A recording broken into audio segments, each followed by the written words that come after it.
수업 시간은 약 40분 정도 되겠습니다. 그리고 시간이 그렇게 많지가 않습니다. 시간이 많지가 않아서 우리 앞부분에 했던 내용에 중복되는 내용은 과감하게 뺐습니다. 뺐고 중복되지 않은 여러분이 실무적으로 필요한 내용 중심으로 편성을 했습니다. 우선 3단계로 구성이 돼 있어요. 수입 시 FDA 협정관세를 어떻게 적용할 것인지, 실제로 수입할 때 원산지 증명서를 세관에 제출해서 특혜관세를 부여받는 그 절차를 말하는 겁니다. 가장 기본적인 것이죠. 두 번째는 중요한 수출업체. 이 세 개는 수출업체가 EU 지역에 수출할 때 어떤 것을 준비해야 되고, 주체와 객체에 대한 내용, 그 다음에 수출자 인증에 대한 제도, 그 다음에 마지막 증명서 발급에 대한 내용이 들어있습니다. 핵심 내용이 되겠죠. 마지막에 한 EU 원산지 검증에 상대국의 원산지 검증 또는 세무조사가 오는 경우에 어떻게 대응을 할 것이며 어떤 절차가 있는지 그 사후 관리에 대해서 3단계로 나눠져 있어요. 우선 수입 시에 간단히 수입 시의 원산지 증명서 부분이 상당히 간과하고 있습니다. 수출에 포커스를 맞추다 보니까 그런 거죠. 수입 시의 원산지 증명서에 대해서 간단히 말씀드리겠습니다. 우선 계약 단계에서 주의해야 될 게 두 가지가 있어요. 수입 계약 시에 주의해야 될 게 두 가지가 있는데, 원산지 표시에 대한 것과 원산지 증명에 대한 것입니다. 지금은 통관 단계, 통관이 검사와 서류 제출 비율이 3 내지 5%입니다. 전체적 평균에서. 검사와 서류 제출의 대부분이 원산지 표시와 원산지 증명에 대한 것입니다. 원산지 표시가 제대로 되어 있지 않거나 원산지 증명에 대한 서류가 잘못되거나 미비하면 통관이 그만큼 늦어져요. 통관이 늦어지면 물류비가 증가되죠. 그래서 수입 통관 시 주의해야 될 거는 지금은 거의 대부분 두 가지예요. 그래서 계약할 때 상대방에게, 계약 당사자에게 반드시 요구를 하셔야 합니다. 원산지 표시를 적정하게 할 것, 유효한 원산지 증명서를 보낼 것. 상대방이 잘못 보낸 원산지 증명서는 결국에는 수입자가 다 피해를 입게 돼요. 수입국의 과세 당국에서 추징을 하게 되고 또 페널티, 가산세를 부과하기 때문이죠. 그래서 수입자가 리스크 관리를 해야 되는 거죠. 계약을 할 때. 마스터 계약할 때 또는 PO, 인보이스, 오퍼 이런 거를 서로 메일로 주고받거나 팩스로 주고받을 때 건별로 계약하거나 마스터 계약하거나 상관없습니다. 어쨌든 계약 단계에서 그 부분을 검토를 해 주자는 거죠. FTA 원산지 증명서가 옵니다. 수입할 때. 원산지 증명서가 오면 원산지 증명서 자체가 FTA 협정에 따른 유효한 원산지 증명서인지를 여러분이 1차적으로 판단을 하셔야 돼요. 1차적으로 판단하는 거는 전 수업 시간에 보니까 다 유효한 원산지 증명서 돼 있는데, 대체적으로 이런 것들입니다. 우리가 알고 있는 것들, 이런 것들인데요. 특히 EU 지역은 다른 협정과하고 달리 인증 수출자 번호가 있습니다. 번호가 정확하게 기재가 돼야 돼요. 그 절차적 요건이 굉장히 중요합니다. 그래서 그 부분에 있어서 다른 부분보다는 이제 유효한 원산지 증명서가 있고, 다른 또 협정하고 좀 차이가 나는 게 MC법입니다. MC법. 부가가치 계산 기준에서 MC법을 대부분 사용하고 있어요. 상당히 많이 사용하고 있습니다. 그래서 그 부분을 좀 살펴보셔야 되고, 통관할 때는 원산지 증명서를 제출하는 것은 아닙니다. 관세사 사무소에서 여러분이 보내주는 관세사 사무소에 팩스로 보내주거나 메일로 보내주면 관세사 사무소에서는 FTA 협정관세 신청서를 작성합니다. 그걸 토대로 신청서를 작성해서 세관에 제출을 합니다. 그래서 세관에서 필요하면 원산지 증명서를 제출할 것을 요구할 수 있습니다. 요구할 수 있어요. 근데 잘못되면 추징할 때 가산세가 부과되기 때문에 이제 이 원산지 증명서 원본에 대한 원산지 증명서 요건을 정확하게 살펴보셔야 된다는 거죠. 수입할 때 일반적으로 우리가 알고 있는 모든 협정문에 해당하는 것들입니다. 이런 것들은. 그래서 영내 거주자, 영내 상대국이 EU 지역이라면 EU 27개 국가에서 직접 발송하고 그쪽에서 수출하고 우리가 발송할 것. 양업 품목이어야 된다는 거죠. 양업 품목은 무역협회 FTA 포털이나 관세청 사이트에 아주 잘 돼 있죠. HS 코드를 치면 연도별로 언제 양업 품목인 언제 철폐되는지 HS 코드별로 다 나와 있어요. 그래서 FTA 시작은 HS 코드에 부릅니다. 시작은 굉장히 중요하죠. HS 코드 분류.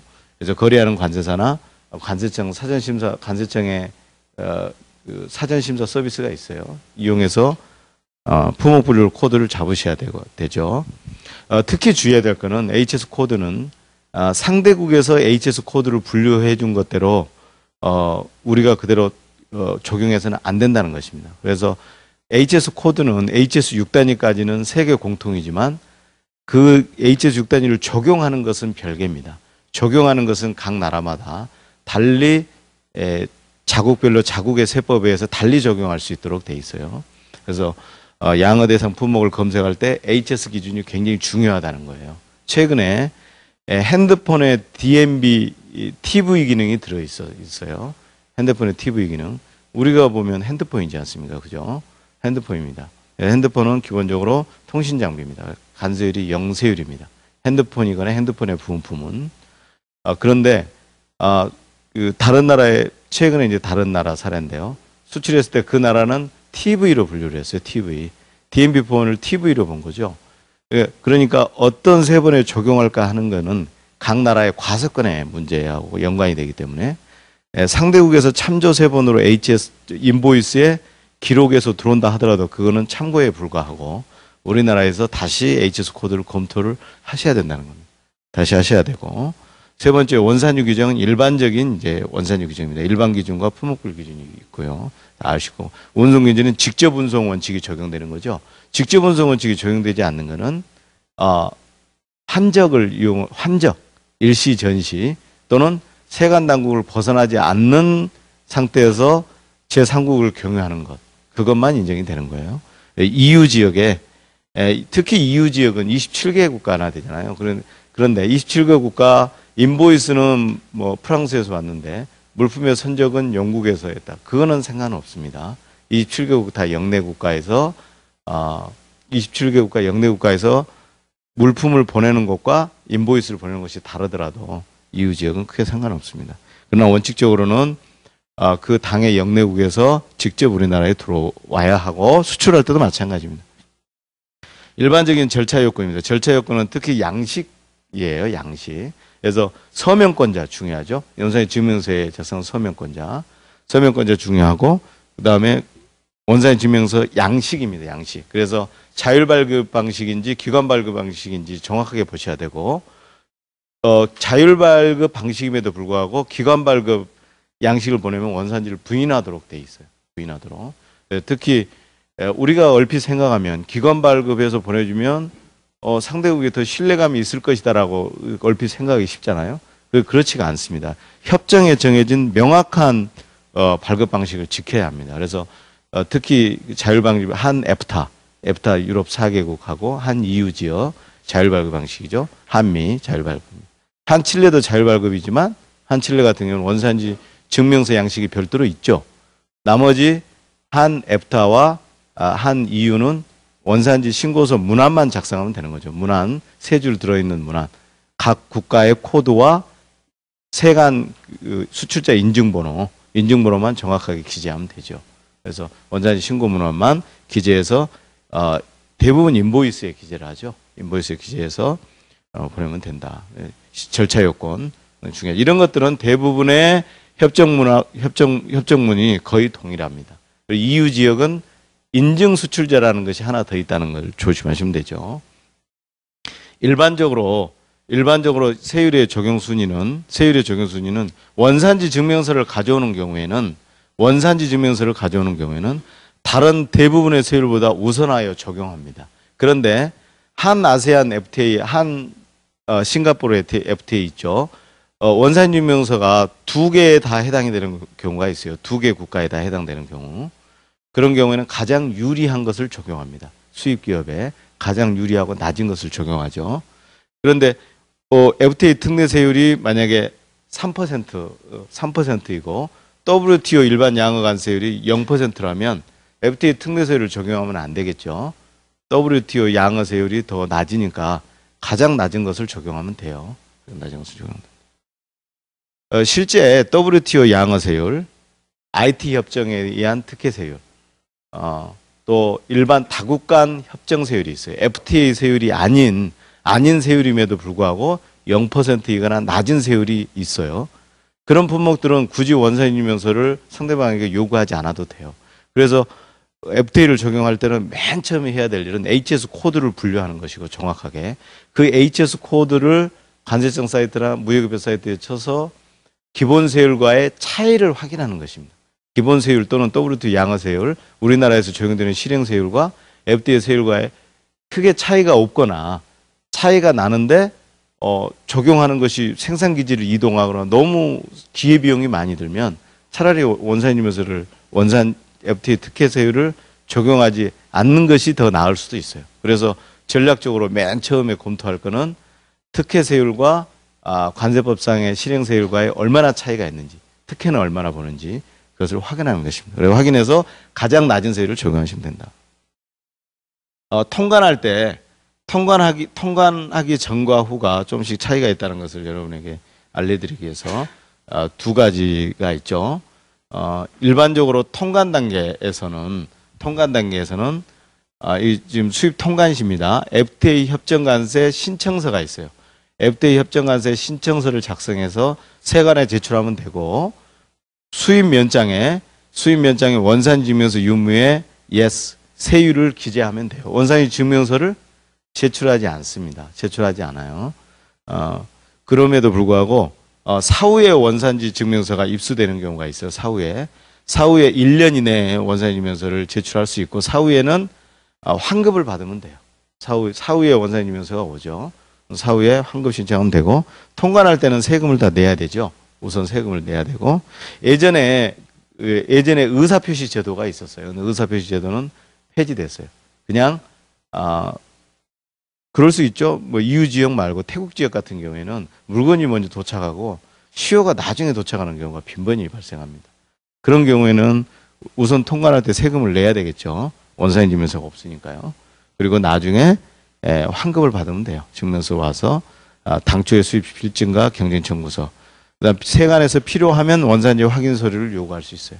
세관에서 지금 수입 통관하고 있죠. 우리가 지금 수출하지 않고 있습니다. 수입할 때 원산지 증명서를 어떻게 제출하고 특혜를 받는지를 하고 있어요. 지금 첫 번째 단계. 그러니까 우리가 세관에서 원산지 확인서를 요구한다는 것은 뭘 뜻하죠? 상대국 수출자가 작성한 원산지 소명서나 확인서를 이야기합니다. 그래서 상대국 수출자가 협조를 해줘야 되죠. 협조 의무가 있습니다. 그래서 해줘야 된다. 드뭅니다. 매우 드물어요. 세관에서 이상하다고 생각하는 경우에만 하겠죠. 대부분 그냥 환급을 해주고 있다. 원산지 증명서를 제출하지 않더라도 특혜 관세를 적용해 주는 경우가 있어요. 근데 이런 경우는 드뭅니다. 지금 현재 다 원산지 증명서를 초기니까요. 제출하도록 하고 있어요. 실무적으로. 그래서 지금은 원산지 증명서를 여러분이 받거나 인보이스에 원산지 신고 문안을 기재해서 보내도록 그렇게 유도를 하셔야 됩니다.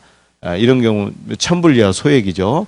같은 품목이 계속 반복적으로 들어온 경우, 원산지 사전심사를 이미 받은 물품, 관세청장이 고시하는 물품, 이런 것들은 별도의 원산지 증명서를 제출하지 않더라도 협정관세 신청서만 가지고도 원산지 특혜를 받을 수 있다고 돼 있어요.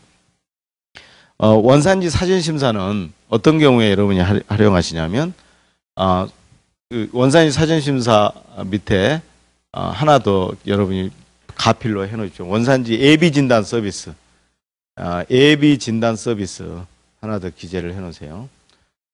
예비 진단 서비스는 옆에 수출업체인 경우에 수출 원산지 증명서가 유효한 원산지 증명서인지 또 원산지 결정 기준이 맞는지 여부를 확인할 때 세관의 사전에 진단을 받는 서비스입니다. 그래서 각 본부 세관에 FTA과에 신청을 하면 돼요. 그리고 원산지 사전심사 제도는 수입할 때 수입된 원산지 증명서가 유효한 원산지 증명서인지 특혜 신청하기 전에 관세청에 미리 물어볼 수 있다는 제도고 관세청에서 확정을 해주면 그 내용대로 원산지 특혜 신청을 하시면 돼요. 아까 이야기한 수출업체 예비진단 서비스, 수입업체 원산지 사전심사 신청 이런 것들은 특히 부가가치 기준 계산이 조금 약간 계산하기 어렵거나 세 번 결정이 조금 어렵거나 이런 경우에 관세청에 사전에 질의를 해서 리스크를 미리 진단을 하셔야 돼요. 자, 지금부터는 수출입니다. 수출. 수출은 3단계죠.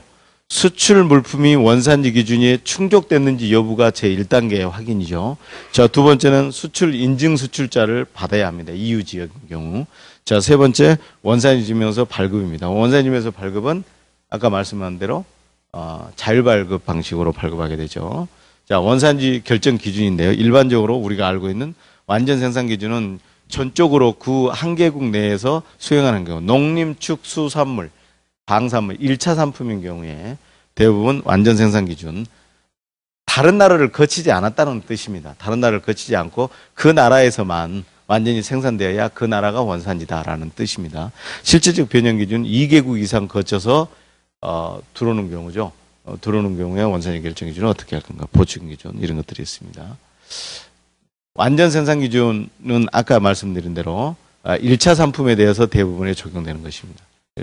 지금은 수출 물품의 원산지 결정 기준을 하고 있죠. 수출 물품 원산지 결정 기준은 어떻게 알면 되죠? HS 코드를 치면 원산지 결정 기준이 나오는 거죠. 안전 생산 기준인지, 그 다음에 세번 변경 기준은 대부분 4단위가 많죠. CTH 4단위가 대부분 가장 많고, EU 지역은 MC법, MC법이 많죠. 부가가치 기준 MC법. 그래서 이런 부분은 그냥 개념이니까요. 그냥 넘어가겠습니다. 완전 생산 기준 우리가 다 알고 있는 내용이고요. 실제적 변형 기준은 4단위 변경 기준이 많고요. 한 EU FTA 같은 경우에는 3번 변경 기준도 있고, 여기 부가가치 기준이면 MC법 50% 이하. MC법은 일반적으로 엑소옥 구조권, 분모의 엑소옥 구조권, 그다음 분자의 비원산지 재료 가격의 합이죠. 대부분 선택 조건이죠. 선택 조건 둘 중에 하나. 4단위, 3번 변경 기준 4단위 또는 부가가치 기준 MC법, 순원가법 50% 이하면 둘 중에 하나면 충족인 거죠. 또 어떤 품목들은 이렇게 여러 품목마다 조금씩 차이가 있는 것도 있어요. 품목마다 차이가 있는 것도 있습니다. 그래서 부가가치 기준이 MC법이 많다라는 거고, 한 EU 지역은 HS 4단위 기준이 변경되는 경우에 일반적으로 원산지가 변경됐다 이렇게 이야기할 수 있어요. 자, 부가가치 기준 중에서 한 EU 지역만 보겠습니다. EU 지역. 나머지는 뭐 참고로 보시고요. EU 지역은 MC법으로 계산이 되고요. 상품 가격 일반적으로 엑소 구조권의 비원산지 재료비입니다. 그래서 엑소 구조권이 분모고 비원산지 재료가 분자로 올라가죠. 그래서 MC법이고 엑소 구조권을 상품 가격 기준으로 합니다. 그런데 일반적인 그 상품 가격과 일반적인 엑소 구조권과 EU 지역의 엑소 구조권은 좀 그 용어상에 좀 차이가 있습니다. 그래서 업체들이 실수를 좀 많이 하죠. 우리가 보통 MC법 상품 가격에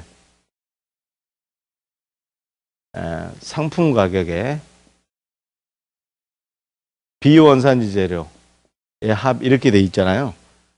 일반적으로 상품 가격은 다른 협정문 같은 경우에 한 EU를 제외한 다른 협정문은 일반적으로 엑소 구조권을 상품 가격으로 칩니다. 분모의 상품 가격을 칩니다. 그런데 한 EU 같은 경우에는 이 분모 가격 엑소 구조권을 수출자가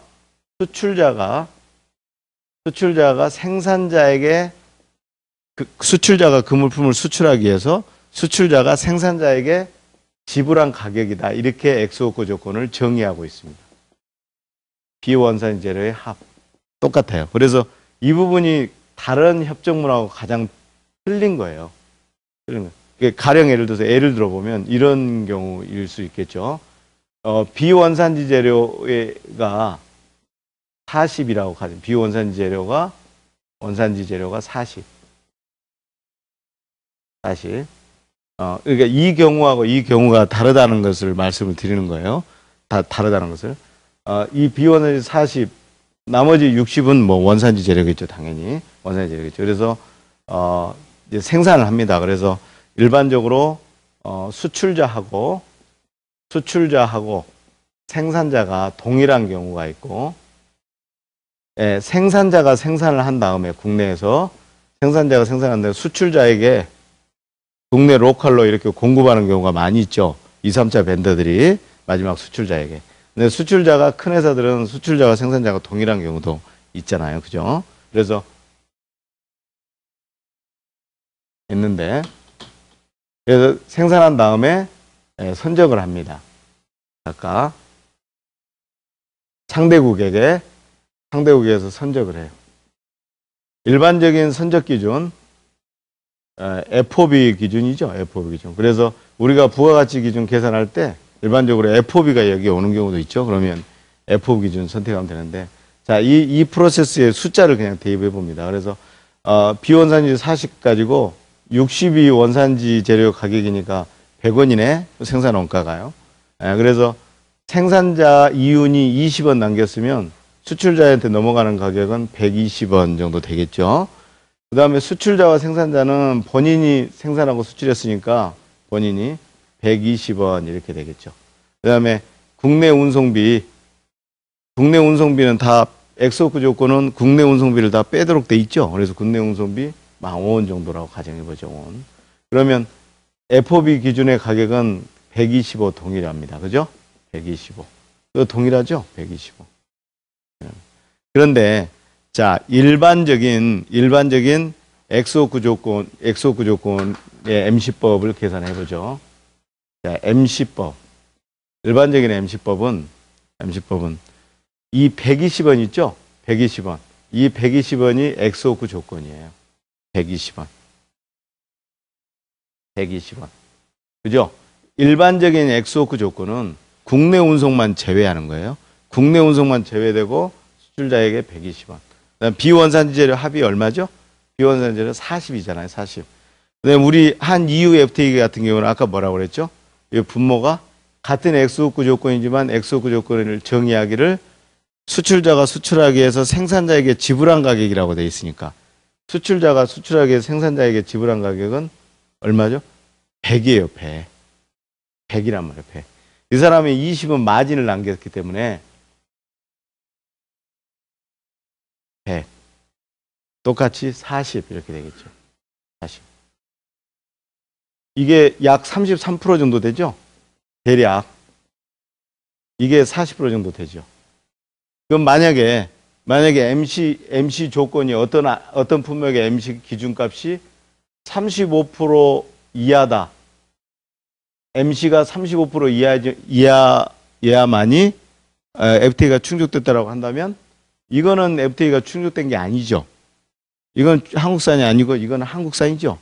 한국산입니다. 그러니까 우리가 일반적으로 알고 있는 한 EU 같은 경우에는 수출자가 다른지 같은 경우인지 생산자가 수출자가 다른지를 구분해서 계산하셔야 된다는 거예요.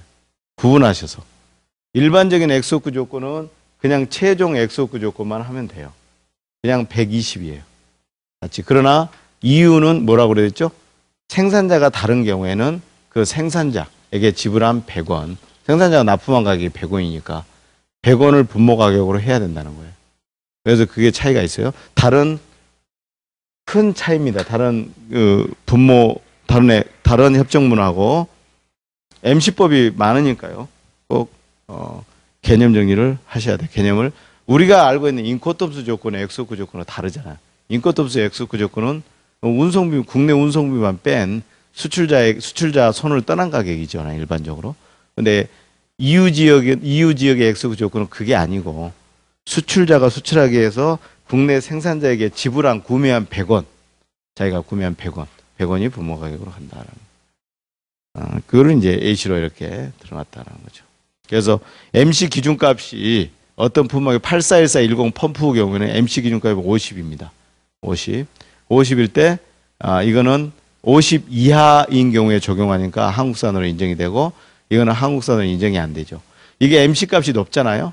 MC 값을 낮추려면 어떻게 해야 되죠? 원산지 재료를 많이 쓰면 되는 거죠. 원산지 재료. 비원산지 재료가 높다는 걸 뜻하니까 원산지 재료를 많이 쓰면 돼요. 원산지 재료는 둘 중에 하나죠. 둘 중에 하나. 국내에서 조달하는 경우에는 원산지 포괄 확인서를 추가적으로 더 받거나 첫 번째. 그 다음에 뭐죠?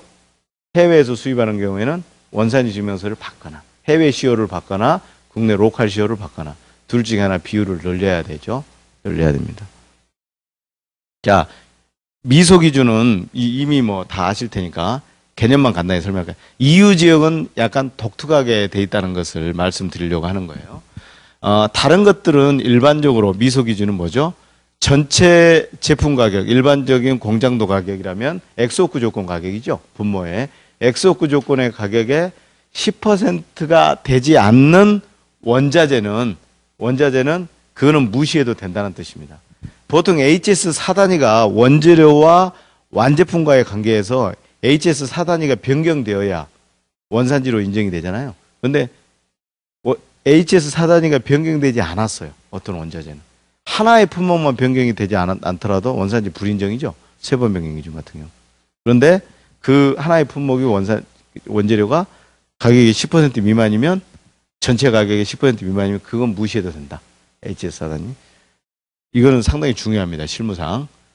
그런데 이유 지역은 있잖아요. 섬유류가 아주 좀 독특하게 돼 있어요. 일반적으로 제품 가격으로 돼 있는 것이 아니고 중량이 들어있어요. 중량 및 공장도 가격을 기준으로 이런 식으로 예를 들어서 이런 식으로 돼 있고 또 8 내지 35% 다양하게 굉장히 크게 인정해 주고 있어요. 다른 데는 보통 10% 미만이라고 돼 있죠. 다른 협정문은. 근데 품목마다 이 섬유류 보통 섬유류는 35%까지 인정해 주죠. 뭐 그냥 이거는 참고로 그냥 쭉 읽어보세요.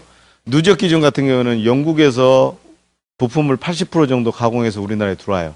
그래서 우리나라 20% 가공해서 다시 EU지구로 가요. 그러면 EU 영내 국가니까 다 더할 수 있죠. 더한다는 거예요. 영내 국가끼리 부가가치를 인정이 되는 거죠. 그런 경우 많죠. 여러 물품 세트로 구성하는 것이 하나의 물품이 15% 이하면 전체를 원산지로 인정한다는 것입니다. 중요한 것은 중립재료. 그러니까 우리가 그 원산지 소명서를 여러분이 특히 실무상 작성할 때 원산지 소명서를 작성할 때 하나의 완제품에 들어가는 뭐죠? 원산지 그 투입 재료를 쓰잖아요. 투입 재료를 쓸 때 직접 재료만 해당이 된다는 거예요. 여기에 나와 있는 지금 이 중립 재료는 대부분 구리수유, 뭐 휘발유, 생산 과정에 투입되는 보조 물품이에요. 보조 물품.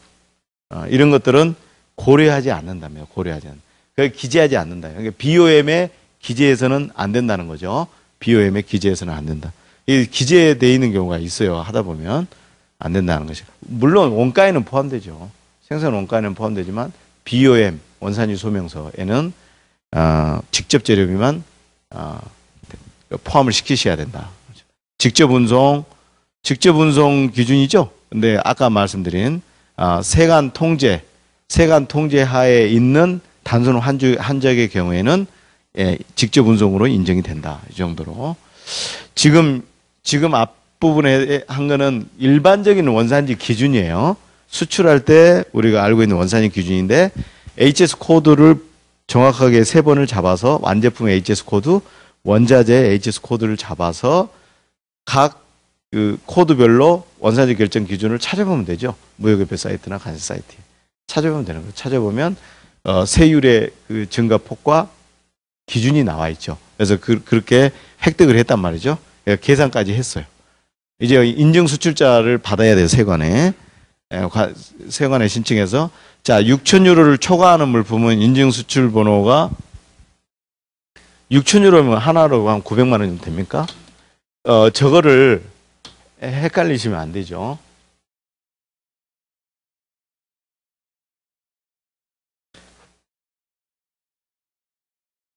(6,000유로잖아요) 6,000유로. 6,000유로 초과되는 경우 6,000유로가 초과가 안 되는 경우, 미만인 경우 두 가지가 있겠죠. 이건 반드시 인증 수출자라 인증을 받아서 인증번호를 받아야 되죠. 품목불이든 업체별이든 받아야 되고, 이거는 어떻게 해야 되죠? 이거는 6,000유로가 안 된 품목을 수출하려면 어떻게 해야 되죠? 이거는 인증받을 필요가 없어요. 인증받을 필요가 없고, 우리가 알고 있는 인보이스 등 선적 서류에 우리가 일반적으로 원산지 신고 문안이 있죠? 3줄. 신고 문안만 기재를 하면 되는 거죠. 신고 문안만 기재를 하면 된다는 거예요. 이렇게 하면 된다. 그리고 이 유천유로 기준은 뭐죠? 품목당인가요? 인보이스당인가? 기준이 뭐죠? 유천유로? 인보이스당입니다. 인보이스당. 인보이스에 여러 가지 품목이 있을 수 있잖아요. 그죠? 인보이스당이에요. 품목당이 아니고. 자, 그다음에 두 번째는 인증수출자. 지금 인증수출자 있죠? 전체 우리나라 약 EU 지역에 수출하는 기업이 약 4,300개 정도 될 겁니다, 아마. 그리고 관세청에 인증을 받은 업체는 인증받은 업체는 약 1,300개 정도 좀 못 될 겁니다. 1,200개 정도. 30% 정도 됐다고 합니다. 30% 정도. 물량 기준으로는 EU 지역에 수출할 물량 전체 물량 기준으로는 75%를 상회합니다. 큰 기업들은 다 받았다는 얘기가 되죠. 그런데 아까 업체수 기준으로 30% 정도밖에 인증을 안 받았다는 얘기는 아주 중소기업 이하들은 아직 인증을 받지 않는 업체가 굉장히 많다는 걸 뜻해요.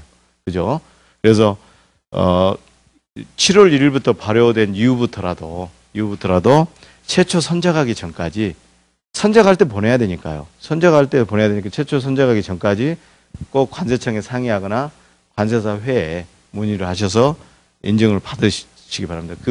나중에 선적한 후에 나중에 인증을 받은 것에 대한 거는 원칙적으로 인증이 되지 않습니다. 그러니까 먼저 하시라는 거고. 이 업체별 품목별인데 품목별 인증을 받을 업체가 상당수가 많습니다. 그래서 품목별 인증은 하나의 협정당 한 품목을 적용하는 거예요. 하나의 협정당 한 품목 적용하는. 업체별 인증하고 차이는 뭐냐면 업체별 인증은 시스템을 구축하거나 원산지 솔루션 시스템, 그 다음에 시스템 구축하지 않아도 돼요. 매뉴얼로 대체할 수 있어요. 그죠, 매뉴얼. 둘 중에 하나면 하면 됩니다. 그 차이 정도만 있어요. 이건 넘어갈게요. 절차는 넘어가고 보통 짧으면 한 일주일 이내에 나옵니다. 일주일 이내. 업체별 인증은 2주 걸릴 수도 있고 한 달 걸릴 수도 있고 서류의 보안 요구에 따라서 기간이 그렇게 걸립니다. 그래서 여기 보면 품목별 인증은 가인증서라고 표시가 되어 있고 7월 1일부터는 본인증서가 돼요. HS 6단위 기준으로 표시가 되어 있어요. 여기는 업체별 인증이니까 업체별 인증은 그 업체 수출하는 모든 품목이 다 해당이 됩니다. 증명서 발급입니다. 그래서 여기 보면 송품장 증명서 발급은 뒤에 보면 이 인보이스에 세관 신고 번호는 인증번호를 이야기합니다. 인증서의 인증번호. 국가 코드가 나옵니다. 국가 코드. 국가 코드를 그냥 입력하면 돼요. 이런 경우가 있겠죠. 이런 경우가 있겠습니다. 물품은 영국에서 우리나라에 직접 와요. 물품은 그런데 인보이스 작성은 싱가포르 허브에서 영국의 아시아 지사가 싱가포르에 있단 말이에요. 싱가포르에서 우리나라에 인보이스를 보내요. 그런 경우에 한 EU FTA가 적용이 됩니까? 그럼 문제가 발생하잖아요. 그러면 영국에서 싱가포르로 인보이스를 1단계로 보내고 싱가포르에서 우리나라에 인보이스를 2단계로 보내잖아요. 2단계로. 그럼 어떻게 해야 되죠? 그러면 패킹이나 BL에 이거를 원산지 문안을 기재를 하면 돼요. 대표적인 게 중개무역이에요. 중개무역. 패킹이나 BL. 일반적으로 패킹해야 합니다. 패킹에. 중개무역 같은 경우에. 자, 이거는 원산지 서명 카드 지금 작성된 장을 읽어보시면 되고요. 그게 중요한 건 아닙니다. 자, 보관기간이 있습니다. 사후 검증. 자, 첫 번째 EU 지역은 간접 증명 방식이에요. 5분 이내에 끝낼게요. 다 됐어요. EU 지역은 간접 증명 방식. 간접 증명 방식은 EU 지역은 뭐냐면 EU 지역의 세관에서 우리나라 세관에 1차적으로 요구를 합니다. 서류를. 그러면 우리나라 세관에서 우리나라 업체에 원산지 소명 요구를 하게 되죠. 우리나라 업체는 30일 이내에 소명 요구를 보내도록 돼 있어요.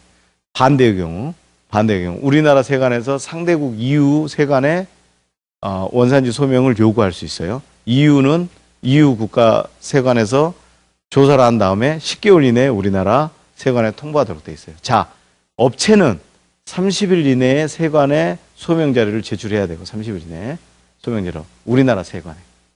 왜 그렇죠? 상대국 EU 지역에서 우리나라 EU 지역에 요구를 합니다. 전체 수출 건수의 0.5% 정도 되니까 1년에 약 3천 건 정도 소명 요구가 올 걸로 예상하고 있습니다. 3천 건 정도. 건당이니까 업체 수로는 훨씬 줄어들겠죠. 건당이니까. 그래서 EU 지역은 간접 증명 방식이다. 그래서 반드시 보관을 하셔야 되고 FTA의 핵심은 서류의 파일링입니다. 보니까 서류만 제대로 파일링 돼 있으면 특별하게 할 만한 게 없어요. 왜? 같은 물품에 같은 사이클로 돌아가잖아요. 맨 처음만 힘들죠. 그래서 서류 파일링 작업만 하면 되고 수출자와 생산자는 동일합니다. 서류가. 수출 신고 필증에 차이만 있을 뿐이고요. 수입자도 수입과 관련된 서류를 하셔야 되고 5년 보관 의무가 있습니다. 5년. 원산지 증빙 관련 입증 서류 이런 것들은 대부분 로컬시오 또는 원산지 증명서를 발급할 때 상공회의소나 세관에 제출을 하죠. 직접 기관 발급의 경우. 그런데 이유는 자율 발급이니까 본인이 보관해야 되는 거죠. 자기가 보관해야 되는 거예요. 회사에서 보관한다. 뭐 이럴 수 있습니다. 만약에 이거 지금 오류 수정인데 이것도 좀 중요합니다. 다 끝났어요. 마지막으로 여기까지만 할게요. 이럴 수 있잖아요. 이게 업체 컨설팅하러 다니면 상당히 많이 받는 질문인데요. 3번 변경 기준은 뭐 3번만 잘 잡으면 별 문제가 안 되는데 부가가치 기준 있죠. 부가가치 기준 2010년도에 1월 1일부터 12월 31일까지 해서 기준으로 해서 회계 자료, 원가 자료를 해서 이때 MC 35%가 나왔어요. 자, 이 물품은 이 물품은 MC 기준 50%입니다. 50% 이하면 한국산으로 충족이 돼요. 그래서 MC법으로 해서 MC법이 뭐죠? 수출하기에 지불한 가격에다가 비원산지 재료의 가격의 합이에요. 그래서 회계 자료에서 데이터를 가져와야 되겠죠. 가져와야 돼요. 그래서 여기 계산을 해서 올해 2011년도에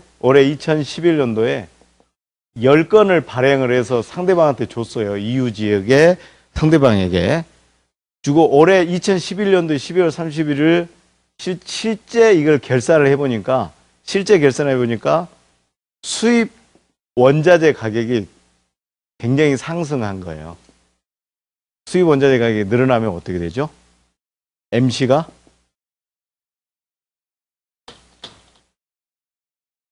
(65%) 이렇게 된 거예요.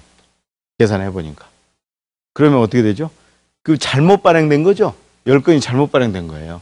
그래서 이게 이제 실제 인증받을 때 물론 이제 회계 단위가 원가가 동일한 품목이 반복되는 업종의 경우에는 큰 차이가 없을 수 있어요. 그 차이가 없을 수 있는데 중요한 거는 이거를 굉장히 부가가치 기준은 보수적으로 잡아라라는 것을 말씀드리고 싶어요. 보수적으로. 나중에 수입 가격이 변동되거나 국내 판매 가격이 변동되거나 이 가격이 변동되거나 했을 때 근데 리스크가 있을 수 있으니까 과거의 최근 3년치 데이터들을 좀 뽑아와서 보수적으로 잡아야 되고 3번도 역시 이렇게 바뀌잖아요. 바뀌면 어떻게 해야 되냐면 반드시 여기에 나온 대로 수정을 해줘야 돼요. 수정. 그래서 여기 보면 안날로부터 오류를 안날로부터 30일 이내에 오류 수정해서 상대방에게 통보를 해줘야 돼요. 우리가 상대방 EU 지역의 수출국에 통보를 해줘야 됩니다. 잘못됐다. 통보를 해줘야 되고 상대방은 안날로부터 30일 이내에 상대방은 역시 수정 신고를 해야 돼요. 세금을 내야 된다는 거죠. 우리도 마찬가지입니다. 우리도 상대방이 오류 수정 통보서가 오잖아요. 상대국에서 오면 우리도 마찬가지로 우리 세관에 수정 신고를 해야 돼요. 수정 신고 정정 신고를 하셔야 돼요. 바뀔 수 있다라는 거예요. 하지 않으면 나중에 페널티가 부과돼요. 페널티, 가산세요. 그리고 이 처벌제도가 있잖아요. 처벌제도가 일반적으로 여기 보면 원산지 증명서를 사실과 다르게 발급받거나 작성한 자 이런 경우 첫 번째 주의하셔야 되고요. 그 다음에 정당한 사유 없이 관련 서류를 보관하지 아니한 자, 이 2개. 나머지는 뭐 고의성이 있어야 되니까 2개 조심을 하셔야 됩니다. 그리고 양불 규정 적용합니다. 회사 처벌, 행위자 처벌. 대부분 대표이사에게도 벌금 나오고 회사에도 벌금 나오죠. 양벌금을 적용합니다. 과태료도 마찬가지. 세간의 서면조사나 현지조사를 방해하거나 서류를 제출하지 않으면 과태료 부과하니까 결국에는 그 FTA라는 것은 뭐 적용하는 것도 중요하죠. 비즈니스 전략도 중요한데 서류의 파일링이에요. 서류의 파일링. 그러니까 원산지 관리 담당자가 한 명이 자기 회사에 딱 챙겨서 업무를 챙겨서 넘버링해서 서류 파일링은 어떻게 되죠? 원산지 증명서 또는 자율발급이라면 그 자율발급 신고 문항에 기재된 인보이스 넘버 또는 PO 넘버별로 그 넘버에 관련 서류들을 전부 파일링해서 보관하면 거의 끝나는 거예요. 업무는. 상대방이 뭐 요구하면 그대로 보여주면 되죠. 자, 오늘 뒤에 있는데 혹시 질문이 있으시면 저희 뭐 관세사 회에 질문하셔도 되고요. 저희 법원에 질문하셔도 되고. 예, 그러면요 이렇게 하겠습니다. 시간이 끝났으니까요. 질문 있으신 분은 남아서 제가 천천히 답변을 해드리는 게 좋을 것 같습니다. 예, 공식적인 수업은 여기까지 하겠습니다. 수고하셨습니다.